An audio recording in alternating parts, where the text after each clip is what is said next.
Et du coup, j'ai deux questions par rapport à ça. J'en ai une déjà. Par rapport à l'objectif, tu disais avoir toujours l'objectif du très haut niveau, donc limité par le haut. Là, je suis entièrement d'accord avec toi, mais quand tu pars sur des jeunes très jeunes, est-ce que l'objectif n'est pas tellement élevé que finalement tu risques de créer un petit peu, justement les dévaloriser, il y a un gap qui fait qu'ils vont être en difficulté. Et est-ce que vous avez déjà mis des points de passage, ça veut dire, ok, le très haut niveau c'est ça, mais aujourd'hui pour y arriver tu vas passer par telle étape, telle étape, telle étape. Et du coup, j'aime bien l'idée de ces acquis. Et où est-ce que vous en êtes par rapport à ça? Oui, parce qu'effectivement, quand tu as un objectif qui est démesuré, tu n'arrives pas à t'y raccrocher. Je te réponds non, parce que là, nous, on s'adresse à des U15, des premiers, U16. Bizarrement, sur beaucoup de qualités physiques, il n'y a qu'un domaine sur lequel ils ne seront pas invités avec les barèmes du 15 de France, c'est les qualités de force et puissance. Ils n'ont pas la maturation physique, pas de maturité, je parle de maturation. Il y a des joueurs qui font 60 kg, je vais leur demander peut-être d'avoir un objectif en squat à 180 kg, ils n'ont pas pensable.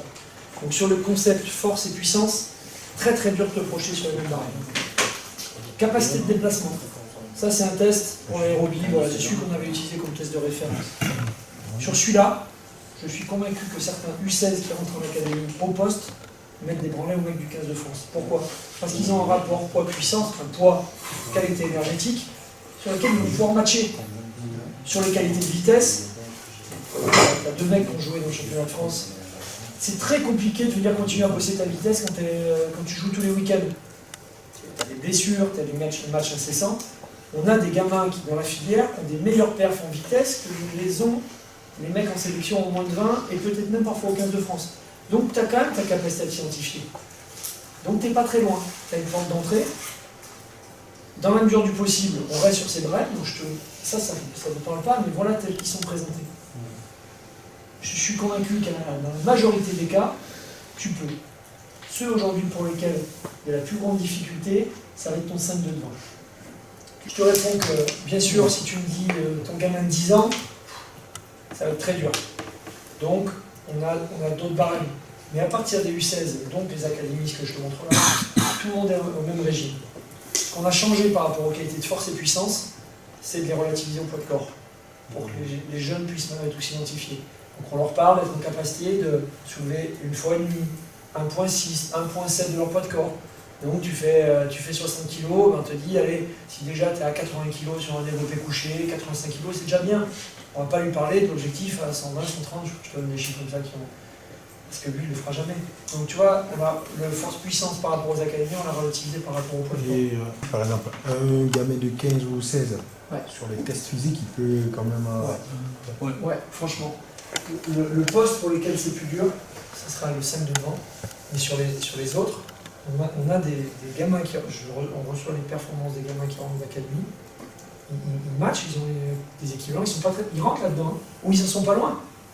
Ils n'y sont pas, mais ils n'en sont pas loin. Donc tu peux t'y raccrocher. C'est sûr que c'est un problème si un pilier qui fait 600 mètres. Là, ça va être plus dur.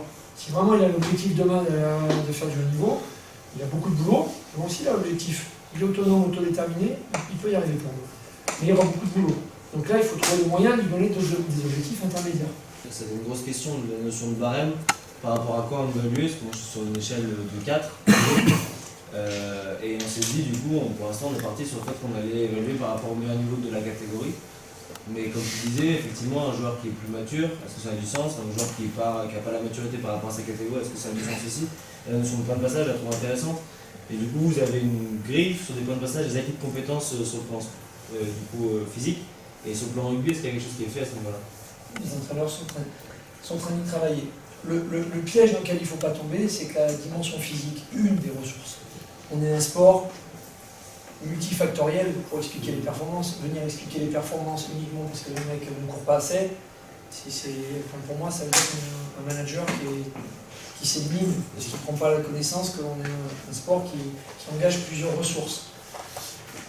L'avantage, mais l'inconvénient du physique, c'est qu'on a toujours été un peu plus en avance sur la formalisation de choses objectives.